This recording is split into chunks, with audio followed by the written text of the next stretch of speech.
إلى حضرة النبي المصطفى محمد صلى الله عليه وسلم وعلى آله وأزواجه وذريته وأهل بيته وأتباعه الكرام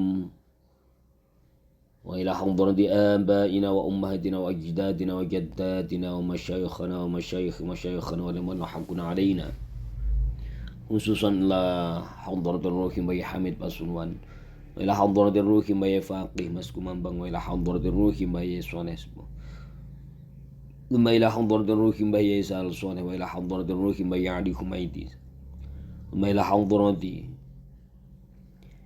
بني استعادة سال صالح وإلى حضرة الروح بي همام مناجي وإلى حضرة الروح بي سعيد بن كي خلل وإلى حضرة الروح بي مهتد بن كي حسب الله وإلى حضرة الروح بي تميات رئيس كالبونغ وإلى جميع مشايخهم شهود الله لنا ولهم الفاتحة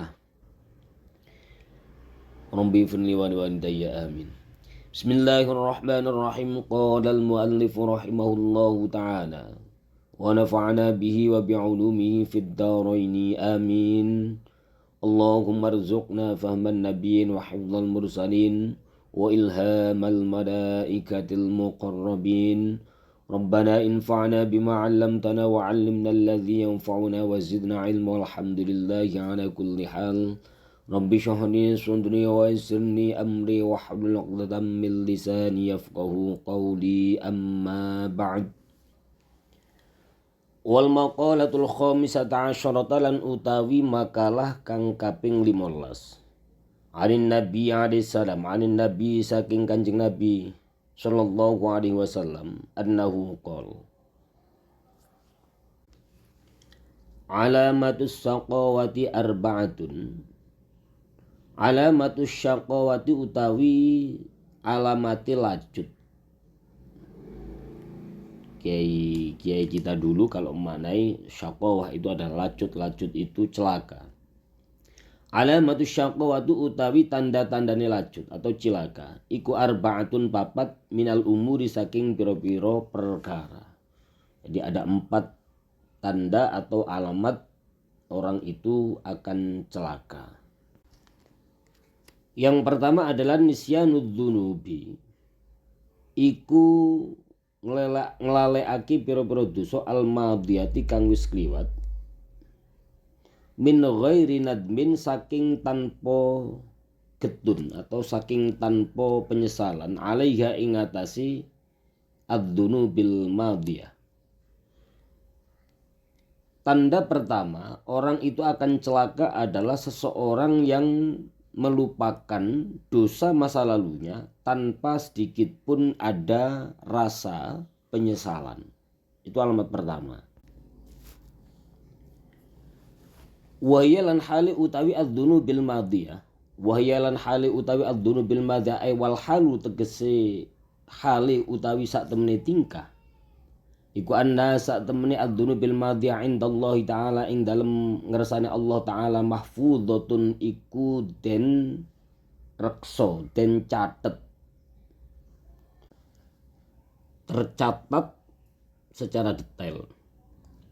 Wahyalan hali utawi ad-dzunubil madiyah ay wal halan hali utawi sak temene tingkah andaha ya sak temene ad-dzunubil madiyah indallahi taala ing dalem ngersane Allah taala iku mahfudhatun iku den reksa tercatat ay madbutatun tegese den tulis bi adadiha kelawan wilangan-wilangane ad-dzunubil madiyah wa zamaniha lan zamani ad-dzunubil madiyah wa mahalliha lan tempati atau panggonane ad-dzunubil madiyah. Di hadapan Allah Subhanahu wa taala, dosa-dosa setiap anak manusia itu akan tercatat secara detail. Jadi mahfudhatun ay madbutah. Madbutah itu makna asalnya adalah dibatasi, tetapi makna muradnya adalah tercatat secara detail.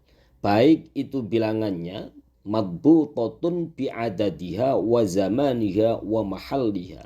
Bilangannya kapan berapa kali kamu melakukan dosa tersebut, zamannya, waktu kapan kamu melaksanakan dosa tersebut, mahalnya, tempat di mana kamu melakukan dosa tersebut.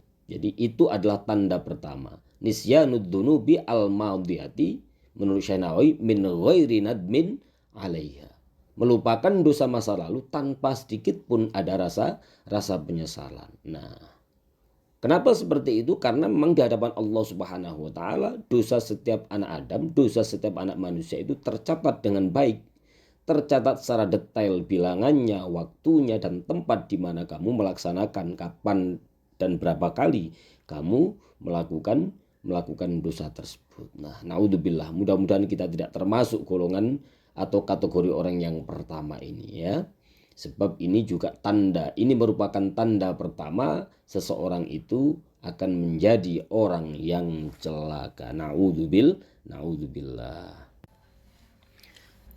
Wa dzikrul hasanatil madiyati bil qalbi wala yadri aku bilat ay al hasanat amruddat. Ini lagi. Wa dzikrul hasanati lan ngiling-ngiling atau iling piro-piro kebagusan al madiyati kang wis kliwat bil qalbi ing dalem ati. Ketika beramal baik inget terus. Sementara ketika melakukan dosa lupa dan tidak pernah menyesal. Wa dzikrul hasanati lan eling pira-pira kebagusan al maudati kang wis liwat bil qalbi ing dalem ati. Wa la yadri lan hali ora ngerteni aku bilat ana toh den tompo ai al hasanat tegese den tompo apa kebagusan amruddat apa den tolak apa al-hasanat. Kita selalu mengingat-ingat perbuatan-perbuatan baik kita di dalam hati kita. Kemarin kamu saya kasih ini. Kemarin saya melakukan ini kepadamu. Kemarin saya sedekah sekian rupiah. Kemarin saya membantu si fulan.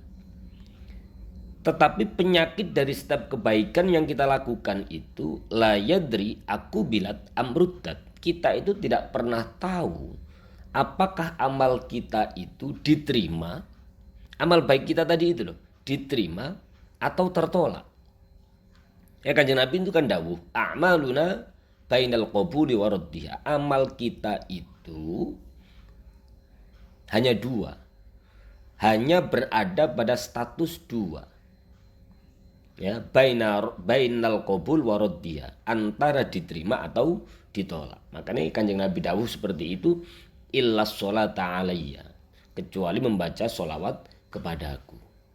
Ya, Masya Allah. Kalau dosa kita lupa tanpa ada penyesalan.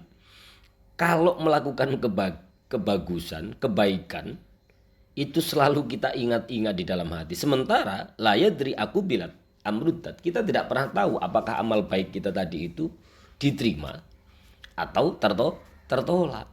Lo belum jelas, penyakitnya kan itu penyakitnya. Penyakit dari setiap kita sebagai seorang manusia ketika melakukan kebaikan, yaitu selalu kita ingat-ingat di dalam hati. Sementara kita tidak pernah tahu bahwa setiap kebaikan itu juga punya penyakit. Penyakitnya itu antara diterima dan ditolak. Nah ini kan berat sekali. Berat sekali kita sebagai manusia. Jadi nisyanud dunubil madiyah wa dzikrul hasanatil madiyah. Ini penyakit ini ya. Melupakan dosa masa lalu tanpa ada rasa penyesalan, mengingat-ingat kebaikan masa lalu di dalam hati. Wala yadri. Ya, aku bilat amruddat, dan kita tidak pernah tahu apakah amal kita itu tertolak atau diterima. Masya Allah, berat sekali ini, berat sekali, berat banget ini, berat banget. Sebab ketika kita melakukan kebaikan, kita itu selalu ingin mendapatkan feedback atau respon baik dari orang yang kita baiki. Ketika kita berbuat baik kepada seseorang, kita selalu berharap agar orang tadi itu juga berbuat baik kepada kita. Masya Allah. Masya Allah. Berarti itu jauh dari cita-cita dan orientasi bahwa setiap amal yang kita lakukan itu hanya tertuju limardhatillah, untuk menggapai ridho Allah, itu masih sangat jauh. Makanya kalau kita melakukan sesuatu itu, ya sudahlah, pokoknya kita niat ikut masyayikh kita. Kita melakukan kebaikan, kita niat seperti guru-guru kita. Kita melakukan amal apapun. Ya, semoga kita tidak salah niat. Kita ngaji seperti ini, ya. Makanya kita ngaji itu kan ya sudah, paham nggak paham, yang penting ngaji, mudah-mudahan niat kita benar, udah gitu aja. Mudah-mudahan niat kita benar, kita ngaji, kita dapat tutur-tuturan, kita dapat nasihat-nasihat dari ulama-ulama, dari para musonif kitab, ya, agar hati kita itu tidak mengeras seperti batu, ben mudah dituturi, ben mudah dinasehati, ya. Alal akol ya kita ya wis golek ridhoni Gusti Allah. Alal akol itu biar hati kita tidak mengeras seperti batu. Kalau kita sering datang ke majelis pengajian, kita sering mendengarkan pengajian, ya, harus kita latih memang. Ya namanya manusia, kita ini kan satu sisi dibekali nafsu, satu sisi dituntut untuk berbuat kebaikan. Satu sisi kita dituntut untuk menjalankan perintah-perintah Allah Subhanahu wa taala, tapi di sisi yang lain kita sebagai manusia itu juga dikasih dengan nafsu. Makanya nafsu itu nggak bisa kita hilangkan. Yang bisa adalah kita diperintahkan untuk mengendalikan nafsu. Karena nafsu itu al-ammarah bisu, selalu mendorong atau mengajak kita kepada perbuatan-perbuatan tercela, perbuatan-perbuatan jelek. Nah, bagaimana agar manusia ini mampu mengendalikan nafsu sehingga nafsu dan dirinya ini menjadi sesuatu yang mutmainnah. Jadi nafsul ammarah kita geser, kita rubah, kita latih sedemikian rupa agar kita mampu mengendalikannya sehingga nafsu kita menjadi nafsul mutmainnah. Nah, kalau sudah seperti itu, ya alhamdulillah. Harus kita latih terus-menerus. Jadi tidak boleh bosan. Tidak boleh bosan berbuat baik, tidak boleh bosan untuk belajar mengendalikan dan mengontrol hawa nafsu kita. Makanya Mbah Hamid itu pernah dawuh, Mbah Hamid Pasuruan itu pernah dawuh, tirakat yang paling jos itu ya tirakat noto hati.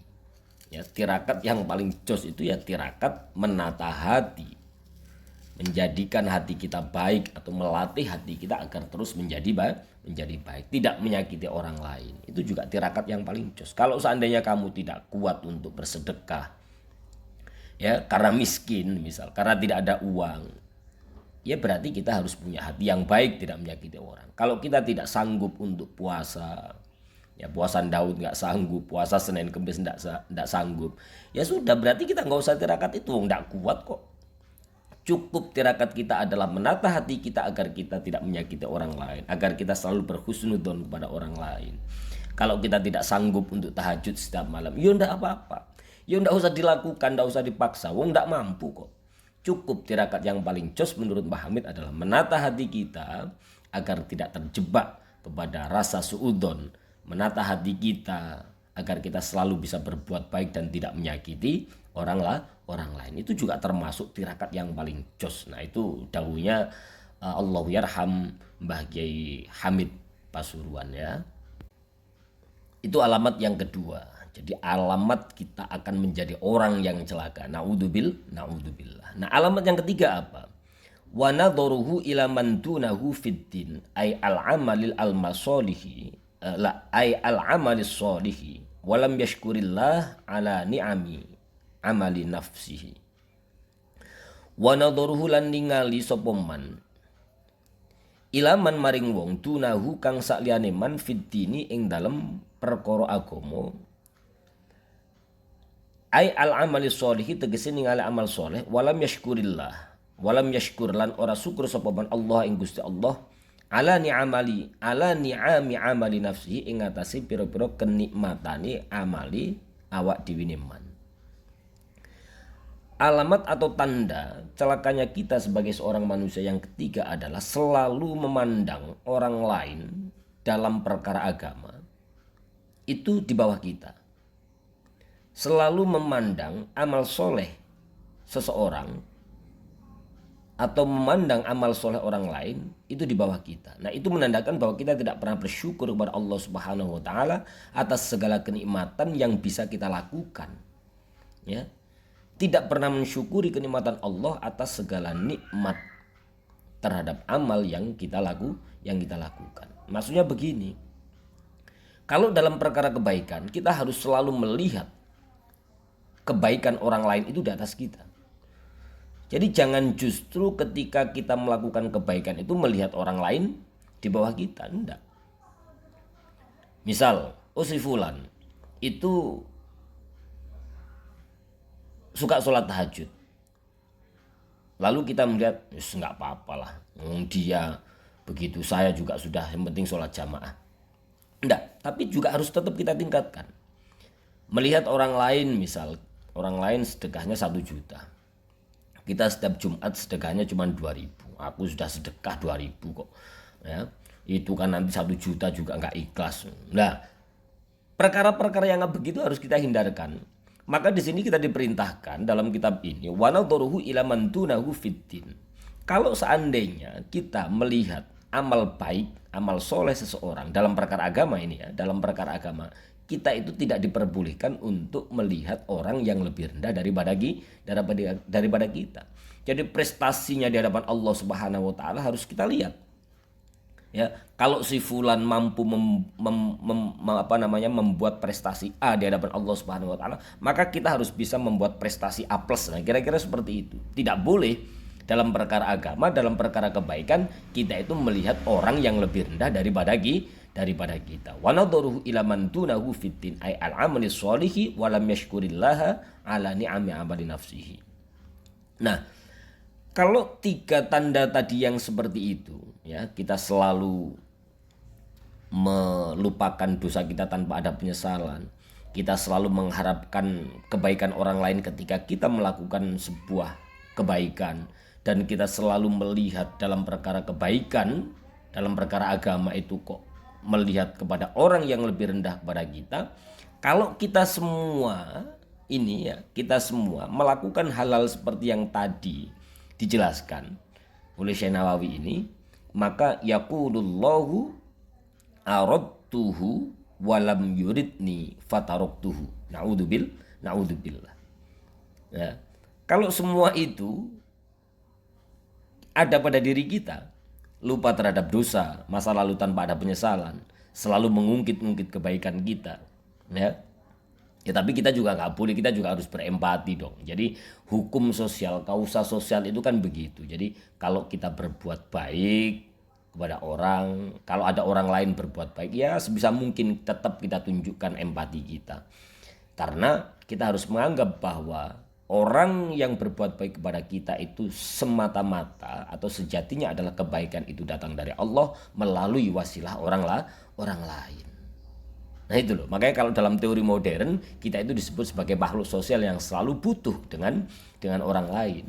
Maka nggak boleh kalau kita menganggap bahwa orang itu berbuat baik kepada saya, itu kan Gusti Allah bukan dia. Ya nggak boleh begitu, tapi tetap harus kita tunjukkan rasa empati kita, ya, rasa husnudon kita. Memang bahwa sejatinya itu hakikatnya semua datang dari Allah, tapi Allah Subhanahu wa taala pasti akan menciptakan rangkaian-rangkaian kebaikan yang pernah dirasakan oleh manusia. Contohnya seperti ini, misal kita bisa makan nasi dari mulai bibit, ya, kemudian ditanam, kemudian dipanen, kemudian dari gabah menjadi beras, dari beras menjadi nasi. Ini kan membutuhkan proses yang begitu panjang dan melibatkan banyak orang.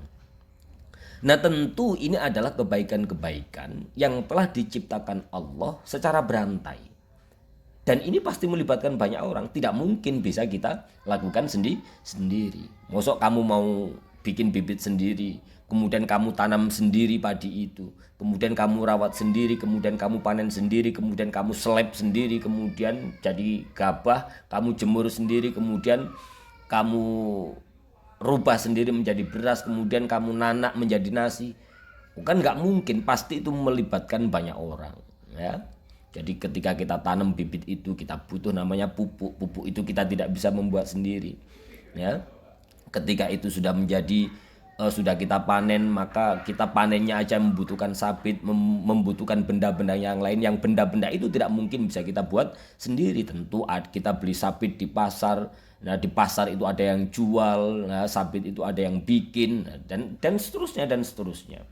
Ya, kebaikan itu selalu berantai. Jadi Allah menciptakan satu kebaikan pasti akan diiringi dengan kebaikan yang lain. Makanya kita selalu diperintahkan untuk bersyukur. Nah, ketika kita semua melihat orang yang lebih rendah levelnya daripada kita dalam perkara ibadah, maka kita tidak akan pernah punya sifat berkompetisi alal birri wat taqwa, dalam hal kebaikan dan ketakwaan kepada Allah.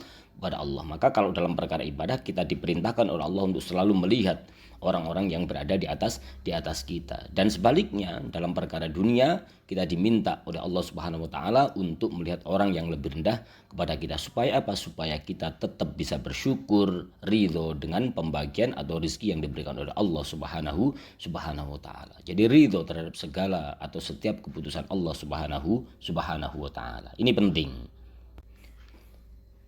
Nah, 3 hal di atas ini perlu untuk kita cermati bersama-sama secara lebih serius, agar ketika kita hidup di dunia itu tidak lain selalu berharap dan ta'alluq atau menggantungkan hati kita hanya kepada Allah, tidak ta'alluq kepada makhluk.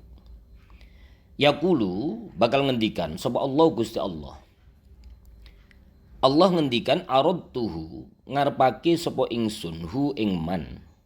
Biman ai kelawan oleh nyegah ingsun iyahu ing man anid dunya saking dunya wa i'anati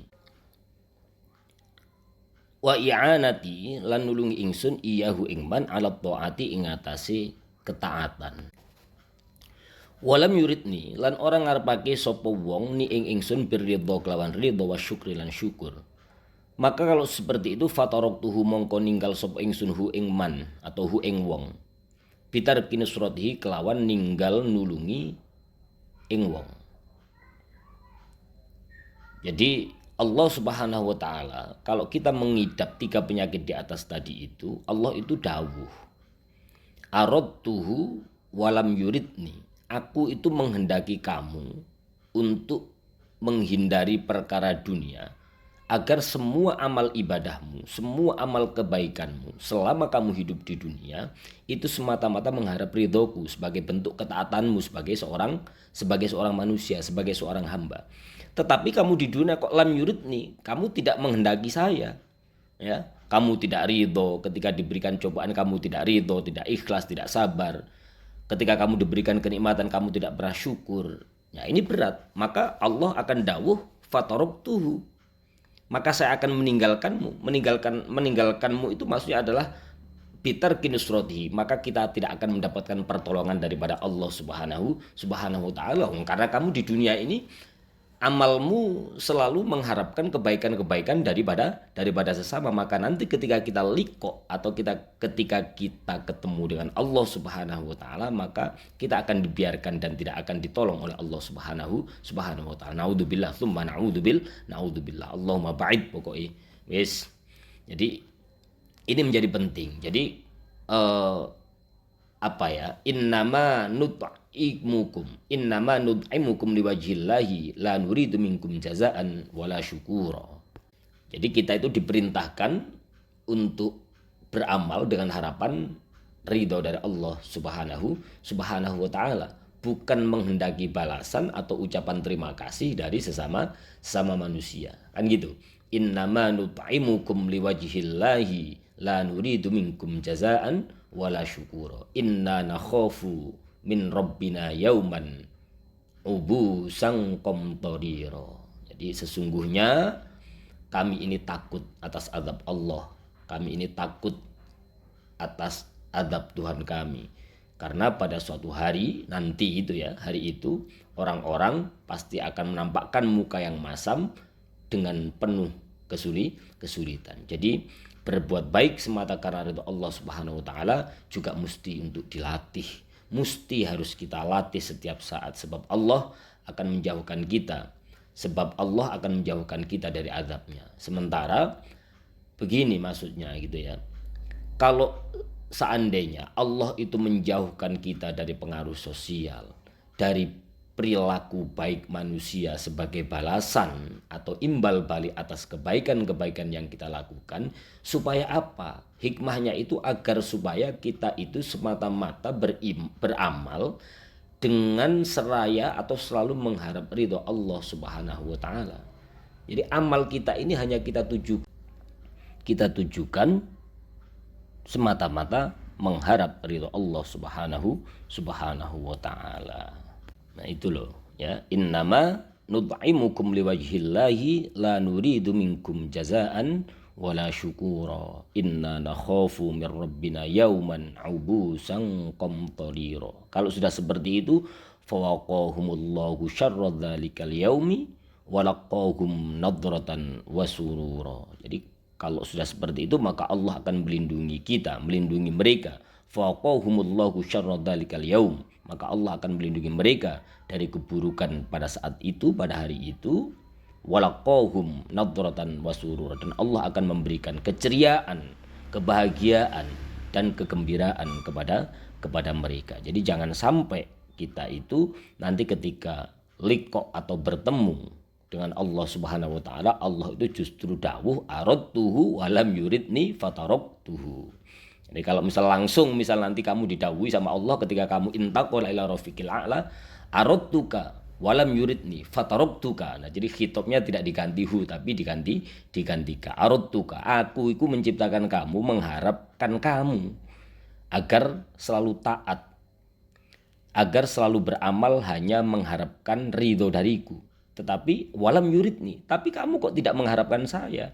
Fataraktuka, ya, maka aku akan meninggalkanmu. Artinya berarti kita tidak akan pernah diberikan perlindungan dan kebahagiaan di akhir nanti. Naudzubillah. Wis mudah-mudahan pokoknya innama nut'imukum liwajhillahi la nuridu minkum jazaan wala syukura inna nakhafu min rabbina yauman ubusan qamtarira fawaqahumullahu syarra dzalikal yaumi walaqahum nadratan wasurura. Jadi itu yang menjadi hal yang sangat penting. Jadi intinya manusia itu diciptakan agar ingat kepada Allah Subhanahu wa taala. Jadi ini yang kita harapkan ya saat kita nanti sowan ke hadirat Allah Subhanahu wa taala. Jadi kita benar-benar menjadi seorang hamba. Ya, jadi kalau sudah benar-benar menjadi seorang hamba yang taat, maka Allah fadkhuli fiha ibadi wadkhuli jannati. Wis mlebu wae kono. Wis ya toh, karena kamu selama hidup di dunia selalu taat kepadaku dan selalu mendapat ridhoku. Nah, ini tidak boleh kita lupakan begitu saja. Jadi kata Allah, kalau kamu harapkan kompensasi sosial, ya fataraktuka, maka Allah akan meninggalkanmu ya. Kalau kita hanya mengharap kompensasi kebaikan sosial atau kebaikan makhluk atas apa yang kita lakukan, fataraktuhu, naudzubillah, maka tidak semua kebaikan harus selalu mendapatkan respon atau feedback atau kebaikan sebagai imbal balik dari kebaikan-kebaikan yang kita lakukan. Makanya saya pernah mendengar ceritanya Allah yarham Mbah Hamid. Mbah Hamid itu alim dan wali. Beliau itu adalah rajulun alimun waliullah. Jadi rajulun alimun waliyun min auliyaillah. Beliau itu adalah seorang yang sangat alim dan salah satu di antara wali-wali Allah, kekasih-kasih Allah. Ketika orang lain datang, sowan, kemudian ngasih uang, ngasih amplop dan segala macamnya, ngasih kebaikan-kebaikan yang berbentuk materi, itu kalau wali beneran, itu kalau lagi sendiri nangis. Jadi Mbah Idris itu suka cerita ya, Mbah Idris, Mbah Yai Ali itu juga sering cerita bahwa Mbah Hamid itu pernah mengadukan kepada Allah, ya Allah, kok sikap manusia kepada saya seperti ini ya. Nangis beliau. Nangisnya apa? Nangisnya itu bukan karena tidak mensyukuri nikmat Allah, bukan, tetapi nangisnya itu jangan-jangan nanti balasanku itu hanya di dunia ini saja, hanya segepok uang yang ada dalam amplop ini saja, sementara nanti di akhirat justru akan diabaikan atau disingkirkan oleh Allah Subhanahu wa taala. Jadi beliau itu sering meratapi hal-hal yang seperti itu. Ya, tetapi memang harus kita latih ya, agar apa yang kita lakukan itu selalu berdasarkan niat yang baik dan selalu bertujuan untuk menggapai ridho daripada Allah Subhanahu wa taala. Jadi jika ada kebaikan sosial atas perilaku baik kita, ya anggap saja itu bonus. Jadi misal sodako, beramal baik, beribadah, ngaji, itu orientasinya kita adalah menolak siksa dan murka dari Allah Subhanahu wa taala. Jika ada kebaikan dari orang lain atau kebajikan atau kebaikan sosial yang kita terima, ya itu merupakan bonus daripada Allah Subhanahu wa taala. Itu tadi seperti yang saya ceritakan, saya sampaikan di awal, bahwa Allah Subhanahu wa taala selalu memberikan atau menciptakan kebaikan yang satu dan diiringi dengan kebaikan yang lain. Hakikatnya semua datang dari Allah, wasilahnya bisa datang atau keluar dari mana saja. Jadi intinya, maka kita jangan sampai saat kita ketemu dengan Allah Subhanahu wa taala nanti Allah dawuh aradtuhu wa lam yuridni fataraktuhu, atau aradtuka ya, aradtuka wa lam yuridni fataraktuka. Nah, ini berbahaya. Nah, ketika level kita sudah benar-benar menjadi seorang hamba yang taat dan selalu mengharapkan ridho dari Allah Subhanahu wa taala, maka pasti Allah akan memberikan jawaban, fadkhuli fi ibadi wadkhuli jannati. Nah, itu adalah alamatus syaqawah. Jadi alamatus syaqawah. Jadi alamat-alamat di mana orang-orang itu akan celaka. Jadi kalau kita mentok itu ya, kita itu tidak pernah bisa bersyukur ya. Karena kita tidak mampu melakukan apapun dalam hal ibadah. Misal mau sodakoh kita nggak mampu karena kita miskin banget ya. Kita hidup di kolong jembatan, dikejar-kejar Satpol PP, ditanyain KTP. Alhamdulillah ya. Saya miskin tapi tetap masih bisa lari-lari ketika dikejar Satpol PP ya, karena kita hidup di kolong jembatan. Itu malah yang kaya hidupnya sudah pakai oksigen. Nah, itu kan begitu. Jadi tetap ada hikmah, tetap ada hal yang menarik, tetap ada kenikmatan yang bisa kita lihat dan kita nikmati yang datangnya dari Allah Subhanahu wa taala. Kalau mentok kita nggak bisa bersyukur, kalau kata Imam Ghazali, ya sudah kita diminta untuk datang ke kuburan ya. Kata Imam Ghazali kan begitu. Kalau kita sudah mentok tidak pernah bisa bersyukur ya, karena kita sudah menjadi orang yang benar-benar berada pada titik terendah, maka kita diminta untuk datang ke kuburan. Sebab apa? Mereka semua yang ingin mati itu ingin kembali, walau hanya sesaat, semata-mata untuk menyaksikan kekuasaan Allah Subhanahu wa taala. Jadi sebenarnya kita itu al-insanu niyamun ya, kita semua itu tertidur, terlelap. Wa idza mata intabahu, ketika sudah mati kita itu baru terbangun ya. Jadi kalau kita mati, manusia hidup itu sebenarnya niyam, semuanya itu lalai, semuanya itu tidur, terlelap. Tetapi idza mata intabahu, ketika sudah mati baru terbangun. Yaitu seperti apa yang didawuhkan oleh Imam Al-Ghazali. Jadi orang yang sudah meninggal cita-citanya itu cuma satu, pingin kembali hidup di dunia walau sesaat, semata-mata untuk menyaksikan kekuasaan Allah Subhanahu wa taala. Baik, mudah-mudahan kita selalu mendapatkan ridho dan pertolongan dari Allah Subhanahu wa taala. Mudah-mudahan apa yang kita lakukan kita tidak pernah salah dalam niat. Mudah-mudahan apa yang menjadi kebaikan-kebaikan setiap manusia atau kebaikan-kebaikan sosial yang datang kepada kita itu adalah merupakan buah yang telah Allah berikan atas perilaku dan ketaatan kita kepadanya. Amin, Allahumma amin. Wa alamatus sa'adati arba'atun. Nah, kalau di atas tadi adalah alamatus syaqawati arba'atun. Ada 4 perkara yang mengakibatkan orang itu tercela ya, celaka. Nah, sekarang wa alamatus sa'adati lan utawi tanda-tandani kebahagiaan iku arba'atun 4 minal umuri saking piro-piro perkara. 4 perkara sebagai kebalikan dari celakanya seseorang.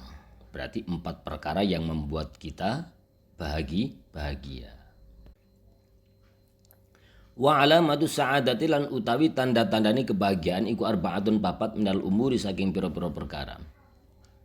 Perkara pertama adalah dzikrud dzunubil madiyati bin nadami wal istighfari. Dzikrud dzunubi, ngiling-ngiling dosa al madiyati kang wis kliwat bin nadami kanthi nyesel dengan rasa penyesalan wal istighfar lan istighfar. Jadi yang membuat kita selamat, yang membuat kita bahagia adalah yang pertama adalah mengingat setiap dosa atau kesalahan yang kita lakukan yang telah lampau dengan penuh penyesalan dan permohonan ampun. Jadi diingat-ingat itu bukan kemudian dicatat rapi kemudian menjadi kebanggaan atas amal buruk atau dosa-dosa kita. Naudzubillah. Muga-muga lali kabeh karo dosane dengan penuh penyesalan, dengan penuh permohonan ampun kepada Allah Subhanahu wa taala. Yang kedua adalah wanisyanul hasanatil madiyati ka'annaha lam taqa minhu li'annaha la takhlu minal ilali. Tanda yang kedua adalah wanisyanul hasanati lan ngelalekake pira-pira kebaikan al madiyati kang wis kliwat. Jadi melupakan segala kebaikan yang pernah kita lakukan. Supaya apa? Supaya kita itu tergerak atau termotivasi untuk melakukannya kembali. Jadi ojo kok misal sampean kabeh pernah ngamplopin saya ya selama 5 tahun di pondok, ngamplopin saya sekali pas datang di tahun pertama. Dulu saya sudah pernah ngamplopin, kok sekarang nggak usah lah. Ya nggak perlu diingat-ingat kayak begitu. Jadi dilupakan supaya apa? Supaya kita punya keinginan atau berhasrat untuk melakukan kebaikan-kebaikan berikutnya. Wanisyanul hasanatil maudati ka'annaha, kalau sudah bisa kita lupakan kebaikan-kebaikan yang telah lampau, yang telah kita lakukan tadi itu, gambari ka'annaha koyo sak temene al hasanatil maudiyah iku lam taqo, ora pernah tumibo minhu saking wong.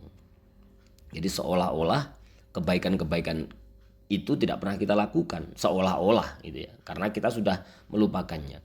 Li'annaha qarnastuhuni al hasanatil maudiyah iku la takhlu, ora sepi minal ilali saking piro-piro cacat atau saking piro-piro penyakit. Nah, sementara selain hal itu ya, selain kita berhasrat agar kita punya keinginan untuk melakukan kebaikan-kebaikan berikutnya, nah, selain hal tersebut juga karena apa? Karena kebaikan-kebaikan yang kita lakukan itu biasanya selalu tidak pernah sepi atau tidak pernah terhindar daripada cacat atau penyakit. Nah, seperti yang di atas tadi itu ya, berarti kita tidak tahu kalau misal kebaikan yang kita lakukan itu penuh dengan cacat, salah niat, penuh dengan aib, penuh dengan penyakit, maka ruddat, tertolak. Tetapi kalau murni ikhlas limardotillah ukbilat, maka amal kita itu akan diterima. Masya Allah, apot ya, apot kayak ngapot, nggak banget persoalan ini. Nah itu alamat kedua daripada kebahagiaan kita sebagai seorang manusia dalam menjalani kehidupan di dunia agar mendapatkan kebahagiaan serta kebaikan di akhirat.